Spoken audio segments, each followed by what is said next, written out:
Welcome back. Congress పార్టీకి మద్దతు ఉపసంహరించి జలక్ ఇచ్చిన ఎంఐఎంని లైట్ గా తీసుకున్నారు ముఖ్యమంత్రి కిరణ్. ఓవైసీ విమర్శల తర్వాత అందుబాటులో ఉన్న మంత్రులతో అత్యవసర సమావేశం నిర్వహించిన సీఎం చర్చించింది మాత్రం వరదలపై. నీలం తుఫానులో రైతులకు కలిగిన నష్టాలపైనే ప్రధానంగా చర్చించారు. చివరికి 10 నిమిషాలు కేటాయించిన రాజకీయ ప్రోద్బలంతోనే ఎంఐఎం కాంగ్రెస్ కు దూరమైందన్న సంకేతాన్ని పంపారు.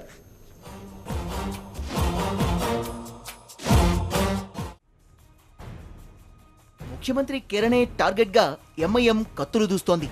కాంగ్రెస్ కు కటీఫ్ చెప్పిన తర్వాత ఆ పార్టీ ఎంపీ అసదుద్దీన్ ఓవైసీ సోనియాని పొగుడుతూనే కిరణ్ పై విమర్శలు గుప్పిస్తున్నారు. అదే టైంలో అందుబాటులో ఉన్న 23 మంది మంత్రులతో క్యాంప్ కార్యాలయంలోనే అత్యవసర సమావేశం ఏర్పాటు చేశారు ముఖ్యమంత్రి. దీంతో చర్చ ఎంఐఎం పైనే ఉంటుందనుకున్నారు సమావేశానికి వెళ్లిన మంత్రులంతా. కానీ తీరా అక్కడికెళ్ళాక చూస్తే విషయం వేరు.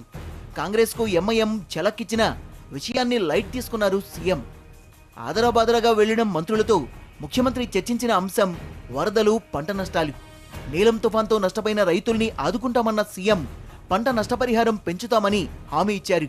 ఇన్పుట్ సబ్సిడీని ప్రస్తుతం ఇస్తున్న హెక్టార్కు 6,000 రూపాయల నుంచి వీలైనంత ఎక్కువ పెంచాలని సూత్రప్రాయంగా నిర్ణయించింది ప్రభుత్వం. సాధారణంగా 50% పైగా పంట నష్టపోతేనే ఇన్పుట్ సబ్సిడీ ఇవ్వాలన్నది నిబంధన. కానీ ఈసారి నిబంధనల్ని సడలించి రైతుల్ని ఆదుకోవాలన్న నిర్ణయం వెలువడింది. రైతులకు ఆత్మస్థైర్యం కలిగించాలి. ఇస్తున్న సబ్సిడీ ఏదైతే ఉన్నదో, ఇన్పుట్ సబ్సిడీ 6,000 రూపాయలు ఏదైతే ఉన్నదో, 6,000 రూపాయలని హెక్టార్కి ఇంకా ఎన్హాన్స్ చేయాలనేది సూత్రప్రాయంగా నిర్ణయించడం జరిగింది.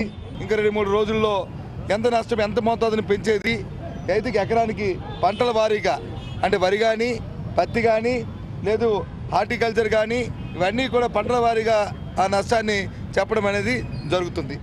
గంటన్నర పాటు జరిగిన సమావేశంలో చివరి 10 నిమిషాలు మాత్రం ఎంఐఎం వ్యవహారంపై చర్చ జరిగింది. చార్మినార్ భాగ్యలక్ష్మి ఆలయం వివాదం, కోర్టు తీర్పు తర్వాత జరిగిన పరిణామాల్ని మంత్రివర్గ సహచరులకు వివరించారు ముఖ్యమంత్రి. ప్రభుత్వం ఎక్కడా ఏ తప్పు చేయలేదని, ఏ వర్గం వారికి కొమ్ము కాయలేదని సీఎం చెప్పినట్లు సమాచారం. కోర్టు తీర్పును అమలుపరిచామే తప్ప ఎంఐఎంకు వ్యతిరేకంగా వ్యవహరించలేదన్నది ముఖ్యమంత్రి మాట. దీంతో ఈ విషయంపై మంత్రులు కూడా అంతగా ఉత్సాహం చూపలేదు. రాజకీయ ప్రోద్బలంతోనే ఎంఐఎం కాంగ్రెస్ కు దూరమైందని, వేరే పార్టీతో పొత్తు కోసమే మద్దతు ఉపసంహరించిందన్న విమర్శలు మంత్రుల నుంచి వచ్చాయి. ఎంఐఎంది చిల్లర రాజకీయమన్న నాయకులు ఉన్నారు. అయితే సమావేశం తర్వాత మాట్లాడిన బొత్స మాత్రం ఎంఐఎం ఇంకా కాంగ్రెస్ కు మిత్రపక్షమే అని, తాజా పరిణామాలపై చర్చలు జరుపుతామని చెప్పారు. ఎంఐఎం పార్టీ ఇంతవరకు కూడా మాతో మిత్రపక్షంగా ఉన్న పార్టీ, ఆ పార్టీతో ఇంకా సంప్రదింపులు కొనసాగించాలని, వారు తప్పకుండా మళ్ళీ వారి మనసును మార్చుకుంటారని, ఏదైతే చట్టపరంగా కోర్టు ఇచ్చిన నిబంధనల ప్రకారము కార్యక్రమాన్ని చేయడం జరిగింది. అయితే సున్నితమైన అంశం అది. ఈ సున్నితమైన అంశంలో కొన్ని మనస్తాపాలు వచ్చిన సందర్భాలు ఉన్నాయి. ఏదైనప్పటికీ కూడా అందరినీ కూడా లౌకికవాదంతో చూడాలనే ధ్యేయంతోనే కార్యక్రమాలు చేశారు తప్ప ఏ ఒక్కరిని దృష్టిలో పెట్టుకుని చేసింది అనేది మాత్రం కాదనేది ఇంకొకసారి మనవి చేసుకుంటూ, వారితో తప్పకుండా వారి మనసుని, వారి తలకు ఆలోచనలు మార్చుకుంటారని మేము వారితో సంప్రదింపులు చేయడానికి నిశ్చయం జరిగింది. అటు ముఖ్యమంత్రి మాత్రం చాలా లైట్ తీసుకున్నారు ఈ విషయాన్ని. అసలు ఎంఐఎంకు అంత ప్రాధాన్యత ఇవ్వాల్సిన అవసరమే లేదన్నట్టున్నాయి ఆయన మాటలు.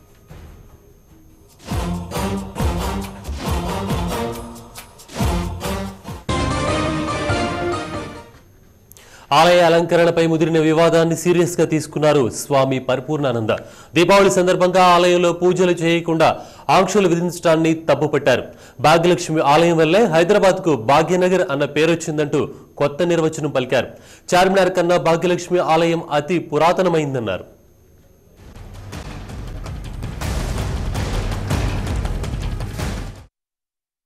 హైదరాబాద్ ల్యాండ్ మార్క్ చార్మినార్ ని ముందుగట్టారా, లేక దాని పక్కనే ఉన్న భాగ్యలక్ష్మి ఆలయం పురాతనమైందా? దీపావళి సందర్భంగా భాగ్యలక్ష్మి దేవాలయంలో పూజలు వివాదాస్పదం కావడంతో ఈ ప్రశ్నలు మరోసారి తలెత్తాయి. భాగ్యలక్ష్మి ఆలయం వల్లే హైదరాబాద్కు భాగ్యనగరం అని పేరొచ్చిందంటున్నారు శ్రీపీఠం అధిపతి పరిపూర్ణానంద. మూసీకి వరదలొచ్చినప్పుడు నిజాం నవాబు కూడా భాగ్యలక్ష్మికి పూజలు చేశారని వాదిస్తున్నారాయన. ఆ రాతిలోనే వెలసినటువంటి అమ్మవారు ఇది మనకు చెప్తుంది. అటువంటి స్థలాన్ని నిజాం పరిపాలిస్తున్నటువంటి రోజుల్లో ఒకసారి మూసి పొంగింది. ఆ పొంగినప్పుడు అక్కడ ఉన్నటువంటి వాళ్ళందరి సలహాల మేరకు నిజాం వచ్చి ఆ రాజు దాన్ని అక్కడ అమ్మవారి దగ్గర ప్రార్థనలు చేశారని, అక్కడ పూజలు, ప్రత్యేకమైన పూజలు నిర్వహించినప్పుడు ఆ మూసీ నది యొక్క పొంగినటువంటి విధానం తగ్గుముఖం పట్టి ప్రజలు క్షేమంగా ఉన్నారు, అప్పటి ఈ ప్రాంతం క్షేమంగా ఉన్నారని, అందుకని అప్పటి నుంచి ఆ ఆలయానికి ఒక ప్రసిద్ధి కూడా ఉందని, ఇది ఒక భాగ్యాన్ని చేకూర్చింది, ఏ రకమైనటువంటి ఇబ్బందులు కలిగించలేదు కాబట్టి భాగ్యనగరంగా కూడా పిలవడం జరిగింది దీన్ని. కాబట్టి భాగ్యనగరానికి సంకేతంగా అమ్మవారిని భాగ్యలక్ష్మిగా పిలుచుకుంటారు, అంటే ఇక్కడ భాగ్యాన్ని చేకూర్చినటువంటి లక్ష్మిగా. కాబట్టి అటువంటి ఆలయాన్ని 3 సార్లు ముష్కరులు ధ్వంసం చేశారు, దాడి చేసి. ఆ దాడి చేసినప్పుడల్లా మళ్ళీ పునర్నిర్మాణం చేసుకుని చరిత్రను నిలుపుకున్నాం మనం. అంతేకాకుండా చార్మినార్ కట్టడానికంటే ముందున్నటువంటి దాఖలాలు ఉన్నాయి. ఆ అమ్మవారికి మొక్కి చార్మినార్ కట్టారు. అది ఇప్పటికీ కూడా ఆర్కియాలజికల్ డిపార్ట్మెంట్ దాని ప్రకారం చూస్తే ఈ ఆలయము చార్మినార్ కంటే చాలా ప్రసిద్ధమైంది, పురాతనమైంది అనేటువంటిది వాళ్ళే తెలిపారు. నిజాం నవాబు భాగమతి పేరుతో భాగ్యనగరం నిర్మించారని చెప్తుంటారు. అయితే భాగ్యలక్ష్మి ఆలయం చార్మినార్ కంటే పురాతనమైందంటున్నారు పరిపూర్ణానంద. దీనికి సంబంధించిన ఆధారాల్ని ఆర్కియాలజీ విభాగం కూడా హైకోర్టుకి సమర్పించిందంటున్నారు పరిపూర్ణానంద. అందుకే హైకోర్టు పూజలు చేసుకోవడానికి అనుమతినిచ్చిందని గుర్తు చేస్తున్నారాయన. అక్కడ పరదాలు ఉన్నాయి, అది పర్మనెంట్ స్ట్రక్చర్ కాదు. అప్పటి నుంచి పూజలు నిర్వహించుకోవడానికి టెంపరీగా వేశారు, కాబట్టి పూజలు నిర్వహించుకుంటారు. అది పడిపోయినప్పుడల్లా గాలికో దీనికో పడిపోయినప్పుడల్లా దాన్ని నిలబెట్టి కట్టుకుంటారు. కాబట్టి ఇప్పుడు దీపావళి నాడు ఎలాగైతే దీపాలంకరణ చేసుకుంటామో అప్పుడు కూడా మనకు అక్కడ వచ్చి పూజలు చేసుకునే దానికి టెంపరీగా ఒక షెడ్ లాంటిది, పెండాల్ లాంటిది వేస్తారు. భక్తులు వస్తారు, నిర్వహించుకుని వెళ్ళిపోతారు అనేటువంటిది. ప్రస్తుతం ఉద్రిక్తంగా ఉన్న సందర్భంలో భాగ్యలక్ష్మి ఆలయంలో పూజలు చేస్తానంటూ సోమవారం బయలుదేరారు పరిపూర్ణానంద. గుల్జార్ హౌస్ దగ్గర పోలీసులు అదుపులోకి తీసుకోవడంతో వారితో వాగ్వాదానికి దిగారు. దీంతో ఆయన్ని గాంధీనగర్ పోలీస్ స్టేషన్కు తరలించారు పోలీసులు.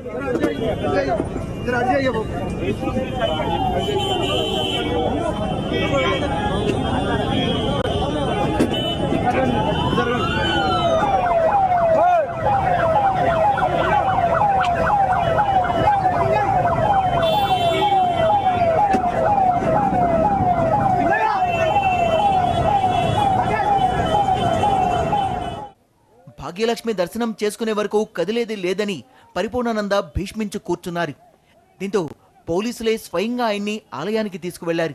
దర్శనం చేయించి కంచన్బాగ్ పోలీస్ స్టేషన్కు తరలించారు. చివరికి రాత్రి వదిలిపెట్టేశారు పోలీసులు.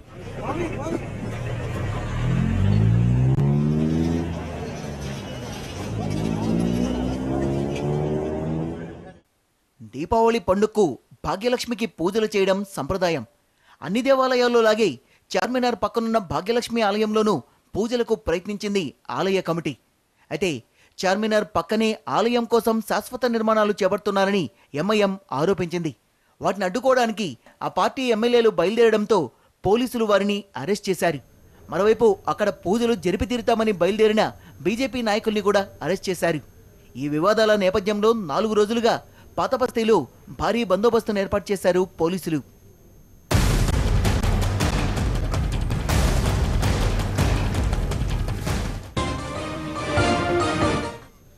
తెలంగాణ సెంటిమెంట్తో దీవిస్తున్న టీఆర్ఎస్ కు వాస్తు ముహూర్తాల సెంటిమెంట్లపై నమ్మకాలు ఎక్కువ. ప్రత్యేక రాష్ట్ర సాధనకు పోరాటం చేస్తున్న టీఆర్ఎస్ కు ఈ మధ్య ముహూర్తం కలిసి రావడం లేదు. నరసింహావతారం చూపుతానన్న కేసీఆర్ ఇప్పుడు వేసే ప్రతి అడుగు ఆచి తూచి వేస్తున్నారు. మంచి ముహూర్త బలం కోసం అవసరమైతే కార్యక్రమాలను వాయిదా వేసుకుంటున్నారు కేసీఆర్.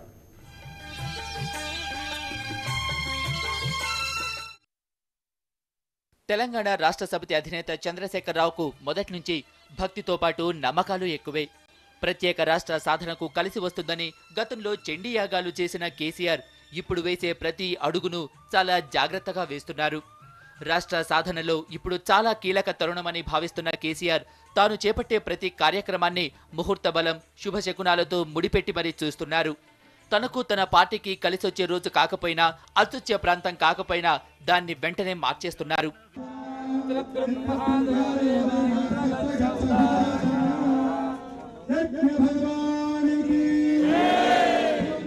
ఈ మధ్య కరీంనగర్లో ముగిసిన మేధోమదన సదస్సుకు కూడా సెంటిమెంట్లు, కష్టాలు తప్పలేదు. మొదట్లో నవంబర్ 5-6 తేదీల్లో కార్యక్రమాన్ని తలపెట్టిన నిర్వాహకులు ఆ తరువాత ఎందుకో తేదీలను 7-8కి మార్చారు. దీనికి కేసీఆర్ అనారోగ్యమంటూ రీజనింగ్ ఇచ్చారు. అదేవిధంగా టీడీపీ ఎమ్మెల్యే హరీశ్వర్ రెడ్డి ఈ నెల 15న చేవెళ్లలో టీఆర్ఎస్లో చేరుతారని ప్రకటించి దాన్ని 11వ తేదీకి మార్చి ఆ తరువాత వేదికను కూడా చెవిళ్ల కాకుండా పరిగికి మార్చి మళ్లీ పాత తేదీ అంటే 15నే ఖరారు చేశారు. అలాగే మేధోమదన సదస్సులో 19వ తేదీన సూర్యాపేటలో భారీ బహిరంగ సభ ఉంటుందని అనుకున్న ఆ కార్యక్రమం కాస్త 23కు వాయిదా పడింది.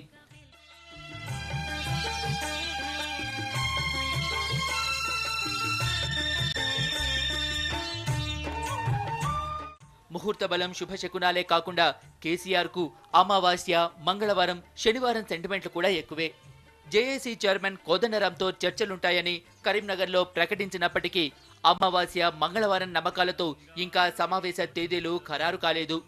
కొన్నిసార్లు రాజకీయ అవసరాల కోసం, మరికొన్నిసార్లు వ్యక్తిగత నమ్మకాల వల్ల అనుకున్న కార్యక్రమాలు వాయిదా పడుతుంటాయని పార్టీ నేతలు చెప్తున్నారు. సెంటిమెంట్లు ఉంటాయి, మేము దేవుడిని గౌరవిస్తాము, భక్తి ఉంటుంది, అన్నీ కూడా మేము తప్పకుండా పాటిస్తాం. వాళ్ళందరి సూచనలు కూడా మేము స్వీకరిస్తాం. దాంట్లో పెద్ద దాచుకోవాల్సిన అవసరం ఏం లేదు. డెఫినెట్గా కేసీఆర్ గారు దేవుడి మీద చాలా భక్తి కలిగినటువంటి వారు, దేవుడిని బాగా నమ్మేటువంటి పార్టీ టీఆర్ఎస్ పార్టీ. డెఫినెట్గా వాటన్నిటిని కూడా ఫాలో చేస్తాం. కానీ కొన్ని సందర్భాల్లో రాజకీయ అవసరాల కోసం కావచ్చు, సందర్భాన్ని బట్టి ఏ రాజకీయ పార్టీ అయినా మార్చుకుంటాం. మేము కూడా స్తభము కానీ సమావేశ స్థలం కానీ తేదీ కానీ మార్చుకోవడం జరిగింది.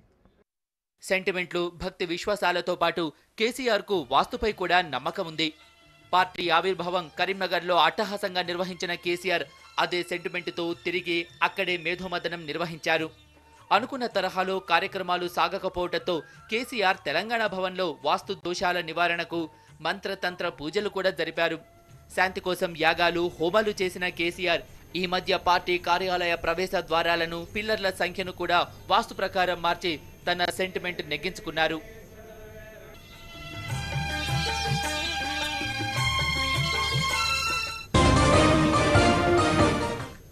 జంబో సిరీస్ కు టైం దగ్గర పడుతున్న కొద్దీ అభిమానుల్లో ఉత్కంఠ పెరిగిపోతోంది. ఇక ఆటగాళ్లైతే ప్రాక్టీస్ సెక్షన్ లో మునిగి తేలుతున్నారు. ప్రతీకార పోరుగా జరగనున్న ఈ ఫైట్ లో బుకీలు తమ పని కొనసాగిస్తున్నారు. ఇంత హంగామాలో ఓ భారత క్రికెటర్ తమ కహానీతో వార్తల్లోకి ఎక్కాడు. ఇంతకీ ఎవరా క్రికెటర్? ఎవరి గూగులీకి యంగ్ బ్యాట్స్మెన్ క్లీన్ బౌల్డ్ అయ్యారు. పీకల్లోతు ప్రేమలో భారత క్రికెటర్, మోడల్తో చట్టా పట్టాల్, సింగపూర్ ను చుట్టేసిన ప్రేమ జంట. అవును, టీమిండియా సెన్సేషన్ బ్యాట్స్మెన్ ప్రేమ కథ ఇప్పుడు హాట్ టాపిక్ గా మారింది. ఎక్కడ చూసినా ఈ జంటే. ప్రేమ మొత్తులో మునిగి తేలుతున్న ఈ క్రికెటర్ ముద్దుగుమ్మతో కాలక్షేపం చేస్తూ ప్రేమ పాఠాలు చెప్పుకుంటూ దేశాలు పట్టుకుని తిరుగుతున్నాడట. ఇంతకీ అతనెవరో తెలుసా? Virat Kohli, team India rising batsmen. జట్టులో అరంగేట్రం చేసినప్పటి నుంచి తిరుగులేని బ్యాట్ తో పరుగుల వరద పారుస్తున్న ఢిల్లీ డైనమైట్. టెస్ట్, వన్డే, టీ20 ఫార్మెట్ ఏదైనా సరే నిలకడైన ఆట తీరు ఒక్కటే తెలిసినట్టు రాణిస్తున్నాడు. ఇప్పుడు ఈ క్రికెటరే యూత్ కి ఐకాన్. అలాంటి ఈ కుర్రాడు ఇప్పుడు ప్రేమయాత్రలో బిజీగా కాలం గడుపుతున్నాడట.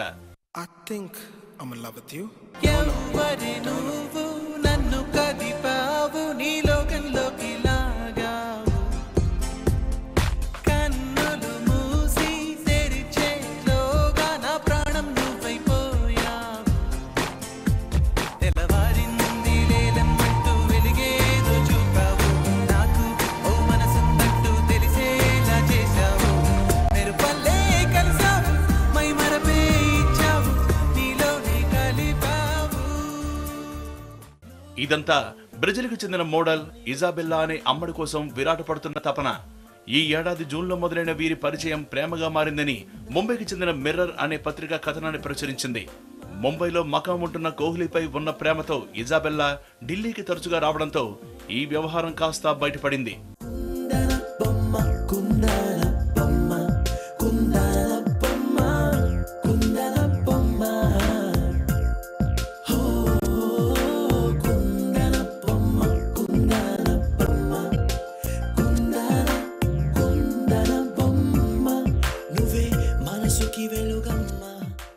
గతంలో కొంతమంది కోలీవుడ్, బాలీవుడ్ భామలతో ప్రేమాయణం కొనసాగిస్తున్నాడనే వార్తలొచ్చినా ఇప్పుడు ఈ ముద్దుగమ్మతో సన్నిహితంగా తిరుగుతూ కనిపించడం విశేషం.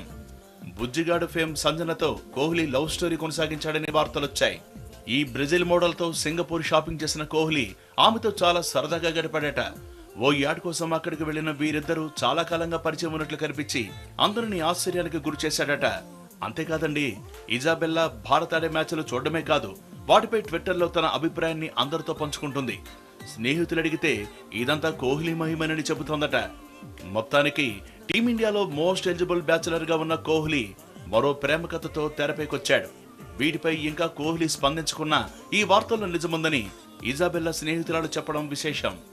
ఈ ప్రేమ ఎక్కడి వరకు పెడుతుందో తెలియదు కానీ జాగ్రత్త వహించకపోతే కోహ్లీ కెరీర్ మాత్రం ఇరకాటల్లో పడక తప్పదు. ఎందుకంటే టీమిండియాలో ప్రస్తుతం most popular and responsible cricketer కోహ్లీయే.